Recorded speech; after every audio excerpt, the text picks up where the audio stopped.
आप सभी प्रभु प्रेमी भक्तों को मेरा प्यार भरा नमस्कार। दोस्तों, आज हम इस वीडियो में कामिका एकादशी व्रत की कथा व उसके महात्म को सुनेंगे, जिसे सुनने व सुनाने से मनुष्य इस लोक के सुखों को भोग कर अंततः विष्णु लोक को प्राप्त करता है। दोस्तों, अगर आप इस चैनल पर नए हैं तो सबसे पहले चैनल को सब्सक्राइब करके बेल बटन को प्रेस करें ताकि हर नई वीडियो की नोटिफिकेशन सबसे पहले आपको मिले। इस वीडियो को लाइक और शेयर ज़रूर करें।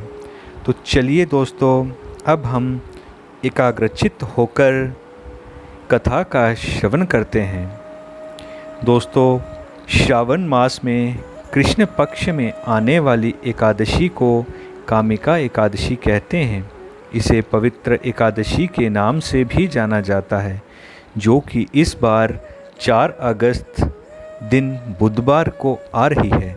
इस व्रत को जो मनुष्य भी रखे वो सुबह प्रातःकालीन कार्यों को पूरा कर स्नान करके स्वच्छ कपड़े पहन और शुद्ध नीत होकर भगवान विष्णु की प्रतिमा को पंचामृत से स्नान करावे। प्रतिमा को पीले वस्त्र पहनाकर पीले फूलों से पूजा अर्चना करे। हाथ में चरणामृत पीकर धूप दीप से आरती कर भगवान श्री हरि को भोग लगावे तथा कथा का श्रवण करे। अपनी पूरी श्रद्धा भाव निष्ठा से इस व्रत का पालन करे। व्रत धारण किए हुए मनुष्य व्रत वाले दिन किसी प्रकार के साथ भी किसी बात पर भी क्रोधित ना हो। प्रभु हरि का पूरा दिन जाप करे, मन ही मन में प्रभु अर्चना करता रहे और अगले दिन यानी कि द्वादशी को सुबह श्री हरि का पूजन करके व्रत का पारण करे।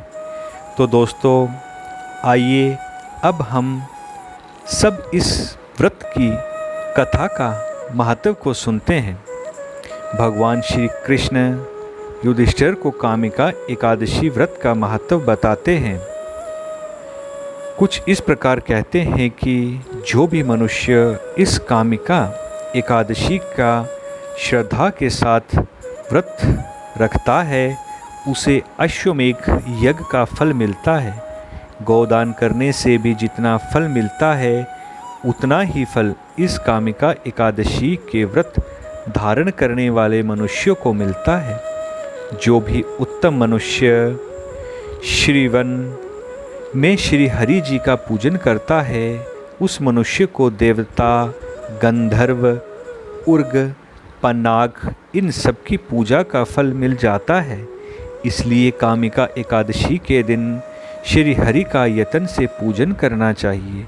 इस व्रत से बढ़कर पवित्र और पापनाशक व्रत कोई नहीं है। जो भी मनुष्य इस व्रत वाले रात्रि जागरण के साथ श्री हरि का पूजन करता है उसे उसके अंत समय में यम की गर्जना नहीं सुनाई देती, यानी उसे यमराज के यमदूत नहीं दिखाई देते और ना ही उसकी दुर्गति होती है।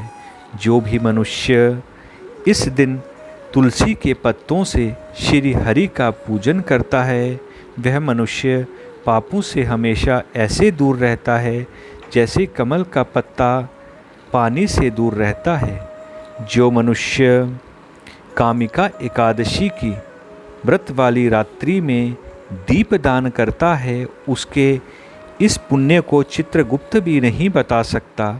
जो भी मनुष्य एकादशी के दिन भगवान के सामने दीपक जलाता है उसके पितृ स्वर्ग में स्थान प्राप्त करते हैं। मनुष्यों के सभी पापों को हरने वाली इस एकादशी का व्रत सबको नियम पूर्वक करना चाहिए। जो भी मनुष्य भक्ति युक्त होकर इस व्रत को करता है वह स्वर्ग को प्राप्त करता है।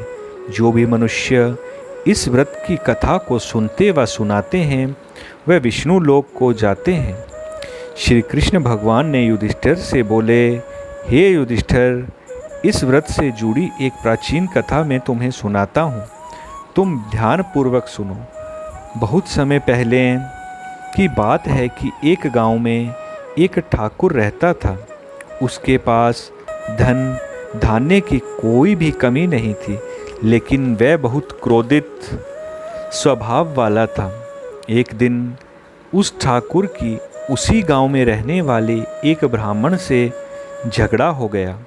इस झगड़े ने इतना विकराल रूप लिया कि ठाकुर के हाथों ब्राह्मण की हत्या हो गई। ब्राह्मण के मारे जाने के बाद वह बहुत पश्चाताप करने लगा। फिर उसने ये निश्चय किया कि ब्राह्मण की क्रिया वह खुद करेगा, और फिर ब्राह्मणों के पास जाकर ठाकुर ने उसके हाथों मारे गए ब्राह्मण की क्रिया करने वाली बात को रखा।